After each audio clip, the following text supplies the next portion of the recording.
What's very funny is that the Samsung Galaxy S9 by far is still one of the more surprising devices that I've ever seen. And the fact that this particular phone, as of this point, is still like kind of supported with software, not really, like it's still like kind of done getting, Android updates for a long period of time. It's still actually surprising to me how good of a job Samsung did with this device. And even now in 2023, when I look back at my review of this particular product, even though the Samsung Galaxy S10 dwarfed this thing in pretty much every single perspective, I look at a phone like the Galaxy S9 and I'm still like very happy of the way this particular phone holds up in 2023.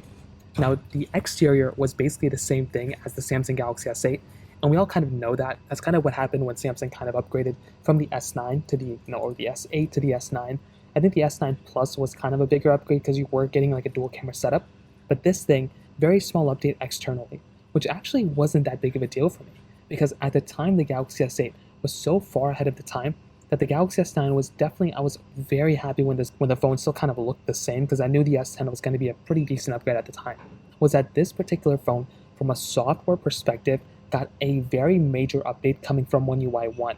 So One UI 1 was Android 9, and this particular phone version of software, I would say was very good and I was very happy about it, but it did take me a little bit of time for me to go and kind of get used to this software. I felt like it wasn't that big of an update coming from One UI 1 or from TouchWiz and Samsung Experience at the time, but it really was like a decent upgrade. But Android 10 brought a few more features improved within that version of software, and that in and of itself changed my perspective on the Samsung Galaxy S9.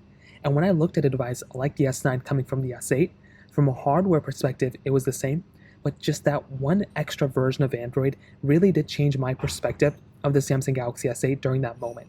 And that in and of itself is one of the main reasons why I look at a phone like the Galaxy S8 as being one of the more interesting phones from a hardware perspective. But if the Galaxy S9 was pretty much what the Galaxy S8 should have been, and the Galaxy S10 was basically what the S9 should have been. After that, all the phones kind of fit, from my, opinion. But the Galaxy S9, I think, from a software perspective, really showcased us if the Galaxy S8 just got one more version of software with that particular phone, could have been able to be, could have been, in my opinion. Every other aspect, though, from a performance standpoint, from a comparison standpoint, from every single other area, I feel like the Galaxy S9 holds up well. But I will tell you, in 2023, the Galaxy S9, for some reason, shocked me a lot because of the difference that it brought from the Galaxy S8 from a software perspective. So, in terms of that kind of covers it up there. If you have any other thoughts or experience, let me know in the comment section below. Hit the like button, that means so much, but definitely hit that subscribe button. More importantly than everything else, I love every single one of you guys. Hopefully I'll catch you guys in the next video. Peace out till then.